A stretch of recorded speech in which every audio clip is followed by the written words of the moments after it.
this is a crisis that each one of us feels very acutely. We've experienced that with our members.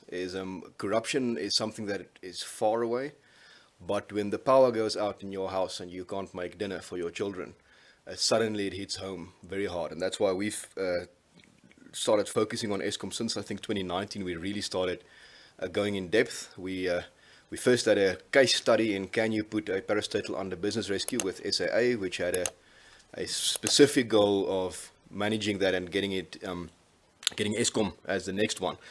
Unfortunately, the legal precedent hasn't worked out exactly like we want, but now we're in the business of, on the one hand, applying pressure to the policymakers as well as to Eskom itself. We've got more than 6,000 members in Eskom, so we've got a very good feel of what is going on the ground level. And this, on the other hand, we're moving into just creating realities regarding electricity and power generation in the areas where we are, saying that if you're going to wait for permission, we're going to sit in the dark for a long time.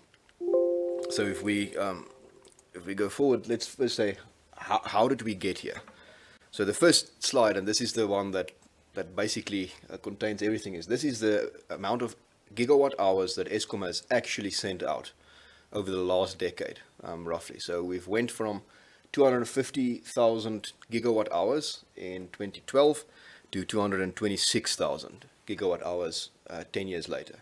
So this is an economy that's 10 years bigger, a population that's 10 years bigger, yet we're sending out more than 10% less power than we should have. And that is why we have load shedding, for the simple reason we're not generating enough power. Now this on its own could mean maybe we've just become frugal with electricity usage.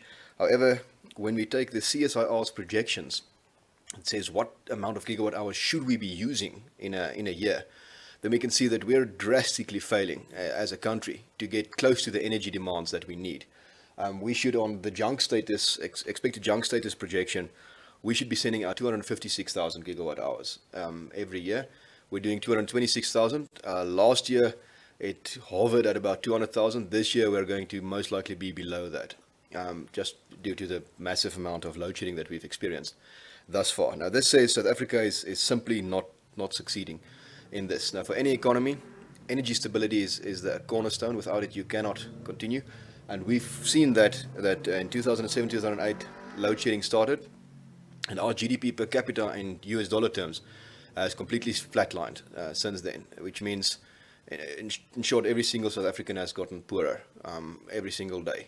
We've gotten more debt with less money. That 2020 dip is obviously, that's the COVID dip that hit us, but COVID hit us whilst we were already on our knees due to several other mismanagement situations. So that says this crisis is truly severe. Now we can see that with our members, for the simple reason we've got more liquidations, we've got more retrenchments that we need to manage suddenly.